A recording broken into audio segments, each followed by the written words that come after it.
My sister sold our mother's house while I was in a coma, told everyone I had died, and collected my entire inheritance. She even held fake funeral services. When I showed up alive 6 months later, she went white as a sheet and whispered, "This is impossible." But the worst part was discovering this wasn't her first time pulling this scam. Sometimes the most dangerous predators are the ones who share your DNA. My story started as a tragic accident, but ended with uncovering a decades-long pattern of fraud that destroyed multiple families. My name's Catherine Mitchell, I'm 34 years old, and until 6 months ago, I thought my older sister Maria was the most caring person in the world. We'd always been close, especially after our father died 10 years ago. Mom lived alone in a large house outside Portland, and we two daughters visited regularly to help her with groceries, maintenance, and companionship. Everything changed on October 15th, 2023. I was driving to Mom's house for her 67th birthday when a drunk driver in an 18-wheeler ran a red light and T-boned my car. I woke up 3 days later in intensive care with a severe traumatic brain injury, multiple broken ribs, and internal bleeding that required emergency surgery. The doctor said it was a miracle I survived. The first 2 weeks were a blur of pain medication and confused memories. I remember nurses' faces, the constant beeping of monitors, and a persistent headache that felt like my skull was cracking open. What I don't remember is anyone from my family visiting during those critical first days. When I finally became coherent enough to ask questions, I learned why. Your emergency contact never responded to our calls. My nurse, Jennifer, explained. We tried calling your sister Maria dozens of times, but the number seemed to be disconnected. We also tried reaching your mother, but that number was disconnected too. This confused me. Maria was obsessive about keeping her phone charged and always answered when family called. And Mom had the same landline number for 30 years. We eventually reached your employer when you didn't show up for work. Jennifer continued. That's how we learned your identity and got some basic medical history, but we haven't been able to contact any family members. Something felt very wrong, but my brain was still too foggy to process what might be happening. The doctors explained that my injuries were severe enough to cause short-term memory problems and that it would be weeks before I could function normally. They recommended I stay in the hospital's long-term care unit until my cognitive function improved. Do you have insurance coverage for extended care? The social worker asked during one of her visits. I tried to remember details about my insurance, but everything was hazy. I think so. My sister Maria handles a lot of my paperwork. She's really good with administrative stuff. We'll need to verify your coverage. Can you give us her current contact information? I recited Maria's phone number from memory, but they told me it was disconnected. Same with her email address, bouncing back as invalid. Over the next few weeks, as my head cleared, I became increasingly worried about why no one from my family had contacted me. The hospital's patient advocate tried multiple ways to reach Maria and my mother, but every phone number and address I could remember led to dead ends. It's possible they don't know about your accident, the advocate suggested. Sometimes families lose touch during crises, but that didn't make sense. Maria and I talked at least 3 times a week. She would definitely have noticed if I suddenly disappeared for a month. The mystery deepened when I tried to access my bank accounts to pay for medical expenses. All my cards were declined, and when I called the bank, they told me my accounts had been closed. Closed? By who? According to our records, the account holder requested closure on October 18th and withdrew all funds. October 18th was 3 days after my accident, when I was still unconscious in intensive care. That's impossible. I was in a coma on October 18th. I'm sorry, but I can only tell you what our records show. If you believe there's been fraudulent activity, you'll need to file a police report. That's when I realized something terrible had happened. Over the next few days, I slowly pieced together more disturbing information. My apartment lease had been terminated, with someone claiming I had died. My employer had been told the same thing, that I died from injuries sustained in the car accident. Someone was systematically erasing my existence, and the only person with access to my personal information was Maria. But why would my sister do something so horrible? And where was our mother in all this? After 6 weeks in the hospital, I was finally stable enough to be discharged. but I had nowhere to go. My apartment was gone, my bank accounts were closed, and I had no way to contact my family. The hospital social worker, Mrs. Peterson, helped me apply for emergency assistance and temporary housing. "This is the strangest case I've seen in 20 years, she told me. "It's like someone deliberately tried to erase your identity while you were incapacitated. The only person who could have done that is my sister. Have you considered that maybe she thought you had died?" Sometimes families receive incorrect information during medical emergencies. I wanted to believe that explanation, but too many deliberate actions had been taken for this to be a misunderstanding. The breakthrough came when I remembered that Mom kept a spare key hidden under a fake rock in her garden. If I could get to the house, I might find some answers about what had happened to my family. I took a Greyhound bus to Mom's neighborhood, arriving on a cold December evening. The house looked different from the street, darker, with no Christmas decorations like Mom always put up. The driveway was empty, and several newspapers were piled up by the front door. I used the spare key to let myself in and immediately knew something was very wrong. The house was empty. Not just empty of people, empty of furniture, personal belongings, everything. The walls still had faint outlines where family photos had hung for decades, but every room was completely bare. In the kitchen, I found a stack of mail piled on the counter.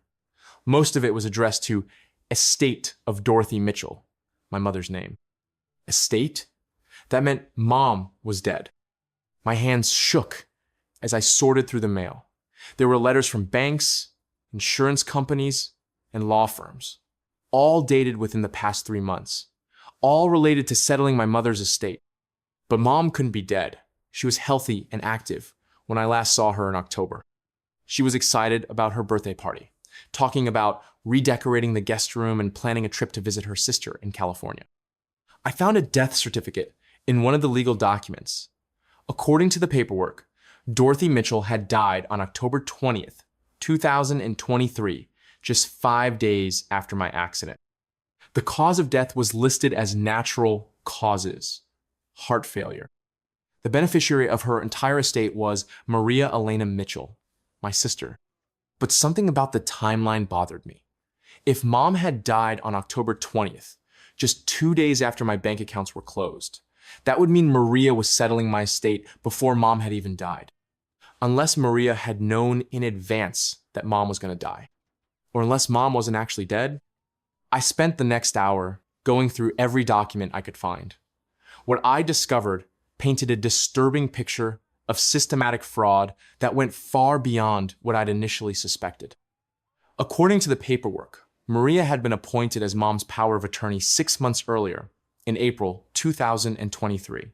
This gave her legal authority to handle Mom's finances and medical decisions. But I remember talking to Mom in September, just a month before my accident, and she'd never mentioned anything about giving Maria power of attorney. In fact, Mom had always been very independent about her finances and had frequently complained about Maria's suggestions that she needed help managing her affairs. The estate documents showed that immediately after Mom's supposed death, Maria had moved quickly to liquidate all assets. The house had been sold for $450, zero to a property investment company.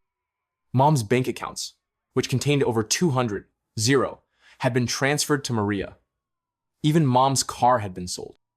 But the most disturbing discovery was a folder labeled Catherine Mitchell, deceased. Inside were copies of documents related to my supposed death, a falsified death certificate listing me as dying from injuries sustained in the October 15th car accident. Insurance claims filed for my life insurance policy, with Maria listed as the beneficiary. And most chilling of all, receipts from a funeral home for cremation services rendered for Catherine Mitchell. Maria had not only faked my death, she'd actually held funeral services and claimed to have had my body cremated. I sat in that empty kitchen, holding documents that proved my sister had systematically murdered me on paper while I lay unconscious in a hospital bed. She'd stolen my identity, my money, and apparently my mother's life as well. But I still didn't know if Mom was actually dead, or if that was just another part of Maria's elaborate fraud.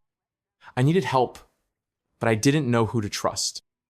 If Maria could falsify death certificates and fool banks, insurance companies, and government agencies, She obviously had connections or resources that I didn't understand. I decided to start with the funeral home. The next morning, I drove to Peaceful Rest Funeral Services, the place that had allegedly cremated my body. I walked in and asked to speak with the director about services that had been arranged for Catherine Mitchell in October. The receptionist looked through their records and confirmed that services had been held on October 25. "I'm sorry for your loss," she said. "Are you a family member?" "I'm Catherine Mitchell." Her face went white. "I'm sorry, that's not possible. We handled Miss Mitchell's cremation personally. She was deceased. I'm very much alive, as you can see. I'd like to know who arranged those services and who authorized the cremation. I need to get the director. This is very unusual." Mr. Franklin, the funeral director, came out looking extremely nervous. When I explained the situation and showed him my driver's license, he became even more agitated. "Miss Mitchell, this is a very serious situation. If what you're saying is true, someone has committed multiple felonies using our services. I'm saying it's true. I want to know who arranged my funeral and what exactly they claim to cremate." Mr. Franklin pulled out a thick file. "The arrangements were made by Maria Mitchell, who identified herself as your sister and next of kin. She provided what appeared to be a valid death certificate and authorization from the coroner's office. What did you actually cremate?" I'm not sure I should discuss those details without legal counsel present. "Mr. Franklin, someone stole my identity and faked my death. If you don't help me figure out what happened, I'll have to assume your funeral home was complicit in the fraud." His face went pale. "We were given a body by the coroner's office. Everything appeared to be legitimate. The paperwork was in order. The death certificate was properly notarized. Whose body was it? I don't know. We don't typically question the identity of remains when they come from the coroner with proper documentation. But now that you mention it, there were some irregularities." "What kind of irregularities?" "The body was badly damaged from what was supposed to be a car accident. Normally we're able to prepare remains for viewing, but in this case, your sister requested immediate cremation without any viewing or visitation. So you never actually verified that the body was mine?" "We relied on the official documentation. But you're right, we never made a positive visual identification." I felt sick. Not only had Maria faked my death, but she'd somehow obtained an unidentified body from the coroner's office and had it cremated under my name. I need copies of all the paperwork related to my supposed death and cremation. "Miss Mitchell, I'm going to need to contact our attorney before I can release any documents. This situation has serious legal implications for our business." "I understand. But I'm also going to be contacting the police, the district attorney's office, and probably the state licensing board for funeral services. It would be in your best interest to cooperate with figuring out how this happened." Mr. Franklin agreed to provide copies of all documents and to cooperate with any investigation. My next stop was the coroner's office. Dr. Sarah Williams, the county medical examiner, was initially skeptical when I explained the situation. But when I showed her my identification and the funeral home documents, she became very concerned. "If what you're saying is accurate, someone has used forged documents to obtain human remains from our office," she said. "That's a serious felony. Can you tell me whose body was actually cremated under my name?" Dr. Williams pulled up records on her computer. "According to our logs, we released the body of Catherine Mitchell to Peaceful Rest Funeral Services on October 24th. But our records show that the body we released was that of an unidentified female who died in a car accident on October 15th. "The same day as my accident?" "Yes. She was brought in around the same time you would have been taken to the hospital. But there's a problem with our paperwork." "What kind of problem?" "The body we released was supposed to remain unidentified until next of kin could be located. But someone came in with documentation claiming the body was yours and requesting immediate release for burial. Who authorized the release?" "That's what's troubling.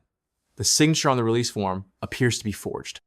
It's supposed to be signed by me, but I have no memory of authorizing this release, and the signature doesn't look like mine." Dr. Williams showed me the paperwork, and it was clear that multiple documents had been forged or altered to facilitate the illegal transfer of human remains. "Miss Mitchell, I'm going to need to contact law enforcement immediately. This represents a serious breach of our security protocols and suggests organized criminal activity." That afternoon, I found myself sitting in a police station giving a statement to Detective Robert Chen about what appeared to be an elaborate identity theft and fraud scheme orchestrated by my own sister. This is one of the most complex cases of familial fraud I've encountered, Detective Chen told me. Your sister didn't just steal money. She essentially murdered you legally and disposed of evidence by cremating an unidentified body under your name. What I still don't understand is what happened to my mother. Is she actually dead? That's what we need to find out. Do you have any idea where your sister might be now? I realized I had no idea how to contact Maria. All her previous phone numbers and addresses were invalid, and I had no idea where she might be living. We'll start by tracking her financial activity, Detective Chen said. If she's been liquidating assets and collecting insurance money, there will be a paper trail. The investigation that followed revealed the shocking scope of Maria's criminal enterprise. It turned out that faking family members' deaths and stealing their assets wasn't something Maria had just improvised after my accident. She'd been doing it for years. Police discovered that Maria had previously been married 3 times, and all 3 of her former husbands had allegedly died under suspicious circumstances. In each case, Maria had been the sole beneficiary of life insurance policies and had quickly liquidated all marital assets after their deaths. But when investigators tried to verify the deaths, they found the same pattern of forged documents and falsified records that had been used in my case. Robert Carlson, supposedly Maria's first husband who died in 2018, turned out to be very much alive and living in Nevada. He divorced Maria after discovering she'd stolen $50,000 from his business accounts, but he'd never reported it to police because he just wanted her out of his life. She told everyone I died in a motorcycle accident. He explained to investigators, I only found out about it when a mutual friend offered condolences at my supposed funeral. By then, Maria had disappeared with all the money from our joint accounts. David Park, husband number 2, had allegedly died in a skiing accident in 2020, but police found him working as a construction foreman in Arizona. Maria stole my identity and took out multiple credit cards in my name, he told detectives. When I tried to report it, she claimed I was being abusive and filed for divorce. I figured it was easier to just start over somewhere else than to fight her in court. The third husband, Michael Torres, had supposedly died in a boating accident in 2022. Police found him living in his sister's basement in New Mexico, convinced that Maria was still hunting him for money he didn't have. She cleaned out my retirement accounts and somehow got access to my Social Security benefits, he said. When I tried to report the theft, I found out she'd told Social Security I was dead. It took me 8 months to prove I was still alive and get my benefits restored. But the most disturbing discovery was that Maria's pattern of faking family deaths went back even further than her marriages. Police found evidence that she'd previously faked the death of an elderly aunt who had left Maria as beneficiary in her will. The aunt, Dorothy Chen, was still alive and living in a nursing home in California, unaware that she'd been legally dead for 5 years and that Maria had collected her entire estate. Your sister appears to be a professional identity thief who specializes in targeting family members, Detective Chen explained. She's been doing this for at least a decade, possibly longer. But what about our mother? Is she actually dead or alive? We're still investigating that. We've been unable to locate any trace of your mother since October, but given your sister's pattern of behavior, it's possible she's alive somewhere. The break in the case came when investigators traced Maria's financial activity. After liquidating Mom's estate and collecting my life insurance, she'd purchased a house in Phoenix under an assumed name. Police in Arizona located the property and conducted surveillance. What they found was shocking, even by the standards of Maria's other crimes. My mother was alive, but she was being held prisoner in the basement of Maria's house. Mom was 67 years old and had been confined to a small basement room for over 2 months. She was malnourished, dehydrated, and suffering from several untreated medical conditions. When police rescued her, she weighed less than 90 pounds and was barely conscious. Your daughter has been telling everyone you're dead, the paramedic explained to Mom as they transported her to the hospital. She's been collecting your estate and living off the money. Mom was too weak to respond, but tears streamed down her face when they told her I was alive and looking for her. The investigation revealed that Maria had been drugging Mom with sedatives to keep her compliant, forging her signature on legal documents, and slowly poisoning her with the intention of making her death appear natural when she was ready to complete the fraud. She was essentially committing a very slow murder. Dr. Patricia Martinez, the emergency room physician who treated Mom, explained, "A few more weeks of this treatment and your mother would have died from malnutrition and organ failure." Maria was arrested at the Phoenix house and charged with kidnapping, elder abuse, attempted murder, fraud, identity theft, and multiple counts of forgery. But even then, she showed no remorse for what she'd done. "I was protecting our assets from irresponsible spending," she told detectives during her interrogation. "Mom was getting senile, and Catherine was always asking for money. I was ensuring the family wealth would be preserved properly. You held your mother prisoner and tried to murder her. I provided her with shelter and medical care. She was better off with me than she would have been in some expensive nursing home. You told everyone she was dead and stole her entire estate. I managed her finances responsibly. Everything I did was in the family's best interest." Even when presented with evidence of her decade-long pattern of faking family deaths and stealing assets, Maria maintained that she was the victim of persecution by ungrateful family members. "They should be thanking me for handling all the complicated financial and legal matters," she said. "Instead, they're trying to blame me for their own poor planning."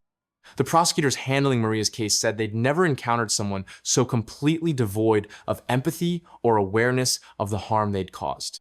She genuinely believes she was helping people by stealing their identities and faking their deaths, Assistant District Attorney Jennifer Walsh told me. She shows no understanding that imprisoning her elderly mother and trying to murder her was wrong. Maria ultimately pled guilty to multiple felony charges in exchange for a sentence of 25 years to life in prison. She'll be eligible for parole when she's 68 years old. The civil lawsuits that followed resulted in the recovery of most of the stolen assets, though some money was never accounted for. Mom got her house back, I regained access to my accounts and insurance, and the other victims were able to reclaim their stolen identities and assets. But the psychological damage was harder to address. Mom spent 3 months in the hospital recovering from the physical effects of her imprisonment, but the emotional trauma was more severe. She developed severe anxiety and depression, and she's still afraid to be alone in her house. "I trusted her completely," Mom told me through tears. "She was my daughter. I never imagined she was capable of something so evil. I moved back to Portland to help take care of Mom and to rebuild my own life. My employer gave me my job back, but I struggled with paranoia and trust issues that affected every relationship.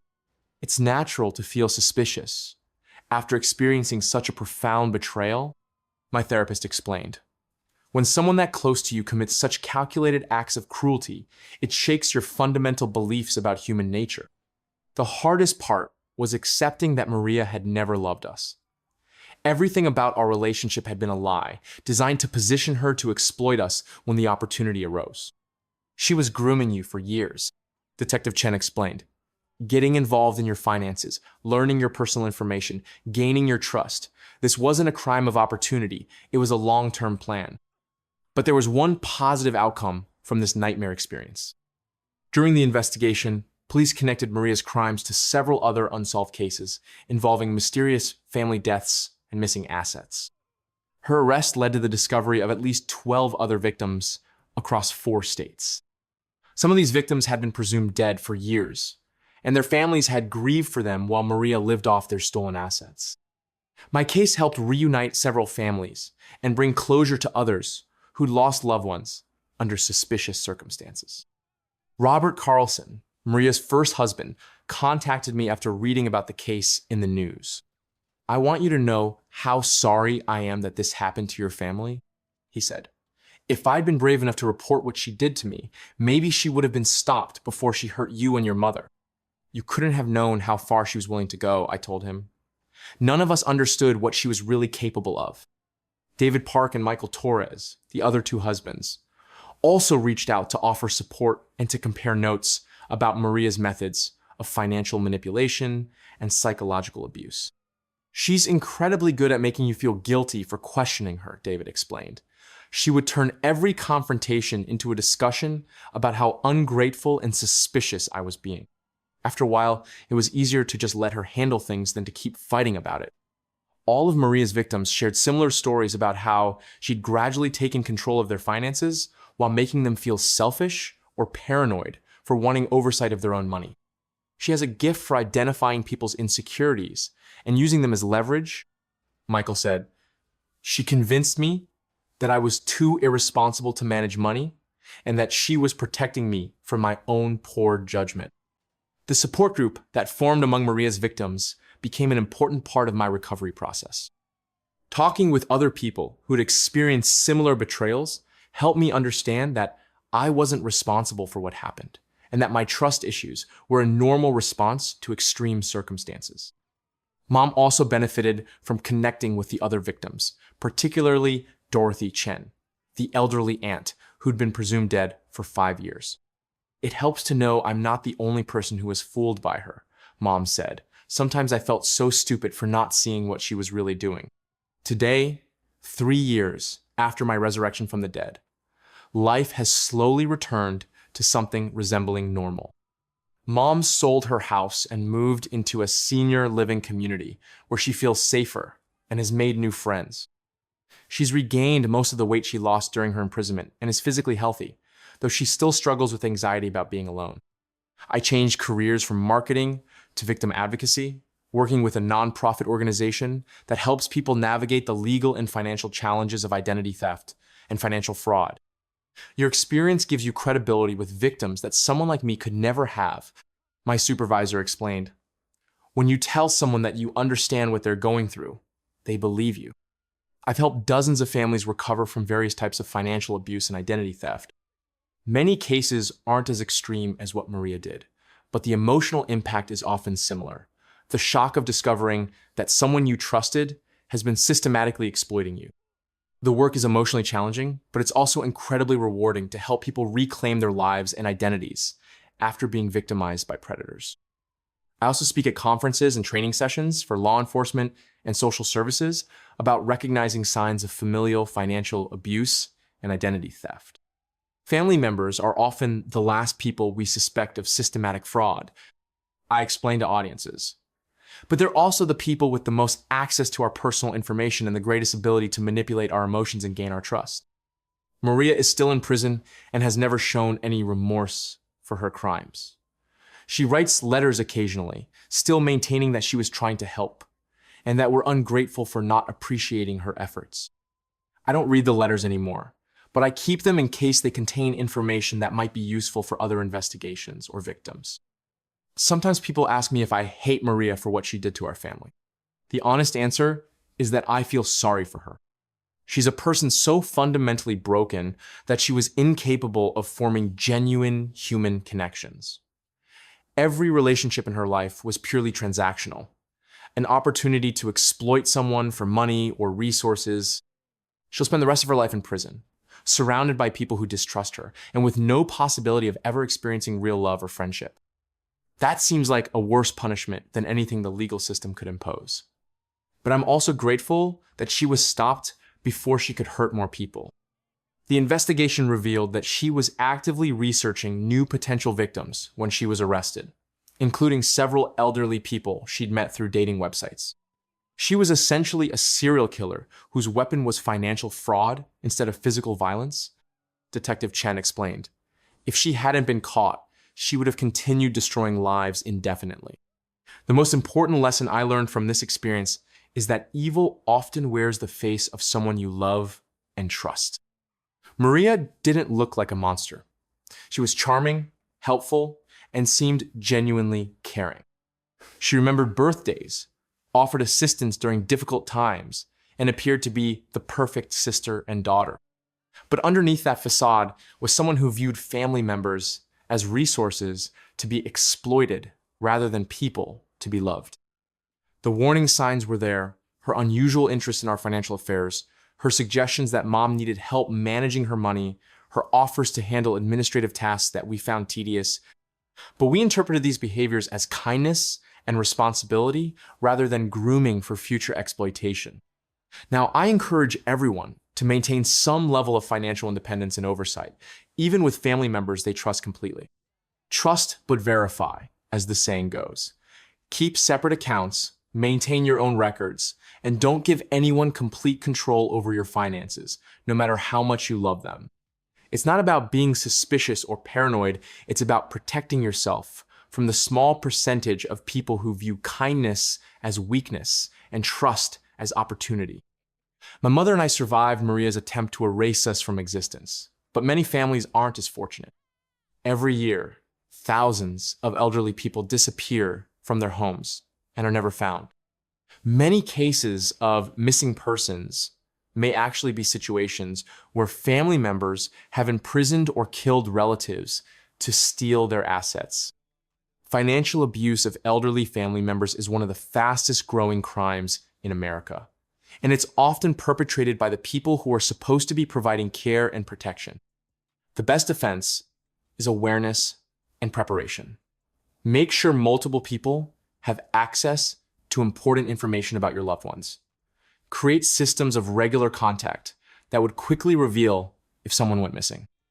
And don't ignore warning signs about family members who seem overly interested in financial matters or who try to isolate elderly relatives. Maria thought she was smart enough to commit the perfect crime by making her victims disappear legally rather than physically. She was wrong, but she came terrifyingly close to succeeding, and if I hadn't survived my accident, she probably would have gotten away with everything.